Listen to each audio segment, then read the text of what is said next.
আজ শয়তান ছাড়া পেয়েছে। জানা গেছে, শয়তান ছাড়া পাওয়ার পর যাওয়ার আগে যাদের কাছে দায়িত্ব বুঝিয়ে দিয়ে গেছেন তাদের কাছ থেকে দায়িত্ব তুলে নিচ্ছেন। এদিকে শয়তান ফিরে আসার পরেও শয়তানের রেখে যাওয়া দায়িত্ব ব্যবসায়ীরা শয়তানের কাছে ফিরিয়ে দিতে অস্বীকার করেন। এদিন ব্যবসায়ীদের সাথে শয়তানের শয়তানি দায়িত্ব ফিরিয়ে দিতে অস্বীকার করেন দেশের চাঁদাবাজ, সুদখোর এবং ঘুষখোরেরাও। এদিকে শয়তানের সাথে এত বড় বেইমানি করায় শয়তান সেখানেই তাদের উদ্দেশ্যে গালমন্দ করেন। এক পর্যায়ে শয়তানের সাথে সেখানে হাতাহাতিও হয়ে যায়। অতঃপর দুঃখে কষ্টে শয়তান তার ভেরিফাইড ফেসবুক পেজে আবেগঘন স্ট্যাটাস দেয়। এই স্ট্যাটাসে শয়তান লেখেন, যাদেরকে ভাই ভাবতাম তারাও আজ আমার সাথে বেইমানি করেছে। স্বার্থের এই দুনিয়ায় কেউ আপন হয় না। এদিকে জানা গেছে, শয়তান আবারও তার সেই টিকটকার বন্ধুদের সাথে পুনরায় হাত মেলাবেন এবং যারা এই রমজানে হিজাব পরে টিকটক ভিডিও করেছে তাদেরকে বিশেষভাবে পুরস্কৃত করবেন। আর জানা গেছে, চাঁদরাতেই শয়তান প্রথমবারের মতো বাচ্চাদের দিয়ে আতশবাজি ফুটানোর মাধ্যমে পুনরায় তার শয়তানি কর্মকাণ্ডের শুভ উদ্বোধন করতে যাচ্ছেন।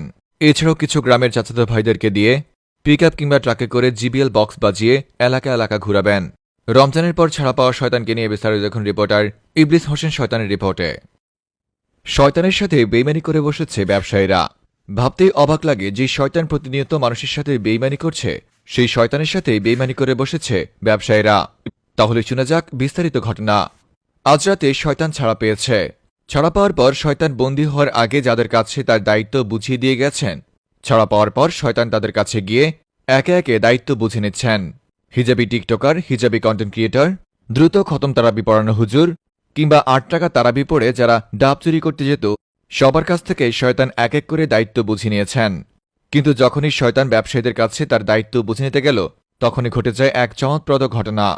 ছাড়া পাওয়ার পর সবার মতো করে শয়তান যখন ব্যবসায়ীদের কাছে গিয়ে তার শয়তানি দায়িত্ব ফিরিয়ে নিতে চেয়েছে, তখন ব্যবসায়ীরা শয়তানকে তার শয়তানি দায়িত্ব ফিরিয়ে দিতে অস্বীকার করেছেন।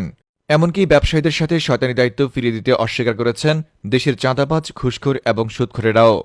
এছাড়াও সেই সাথে অস্বীকার করেছেন পরিবহন চালকরাও।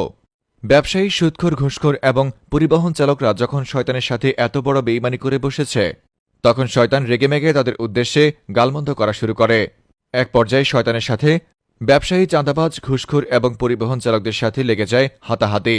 হাতাহাতির এক পর্যায়ে ব্যবসায়ী, পরিবহন শ্রমিক এবং সুদখোর চাঁদাবাজরা শয়তানকে ধরে উদম কেলিয়ে দেয়। অতঃপর শয়তান দুঃখে কষ্টে তার ভেরিফাইড ফেসবুক পেজে একটা আবেগঘন স্ট্যাটাস দেয়, যেখানে শয়তান লেখে, যাদেরকে ভাই ভাবতাম তারাও আজ আমার সাথে বেইমানি করেছে।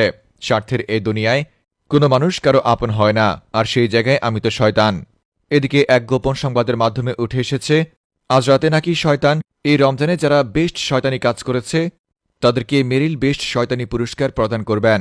এই পুরস্কারে অংশগ্রহণ করতে পারবে তারা যারা রমজানে হিজাব পরে টিকটক ভিডিও করেছে এবং যারা ৮ রাকাত তারাবি পড়ে মানুষের ডাব চুরি, নারকেল চুরি সহ এলাকায় চুরি ছোচামি করেছে।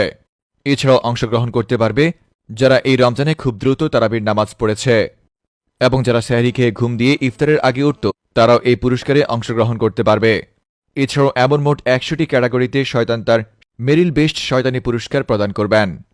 আপনার কোন বন্ধু এই মেরিল বেস্ট শয়তানি পুরস্কার পাওয়ার যোগ্য, তাকে অবশ্যই এই ভিডিওর নিচে মেনশন করুন। আশা করি শয়তান নিজে এসে তাকে এখানে পুরস্কার প্রদান করবেন। এছাড়াও শয়তান তার পুনরায় শয়তানি কর্মকাণ্ড শুরু করার আগে আজ রাতে বাচ্চাদের দিয়ে আতশবাজি এবং বোম ফুটাবেন এবং চাঁদরা থেকে ঈদের ৩ দিন পর্যন্ত এলাকার চাচাতো ভাইদেরকে পিকআপ কিংবা ট্রাক ভাড়া করে জিবিএল বক্স বাজিয়ে এলাকায় এলাকায় গান বাজাবেন। রিপোর্টার ইবলিস হোসেন শয়তান ফ্রম নিউজ ভাইয়া।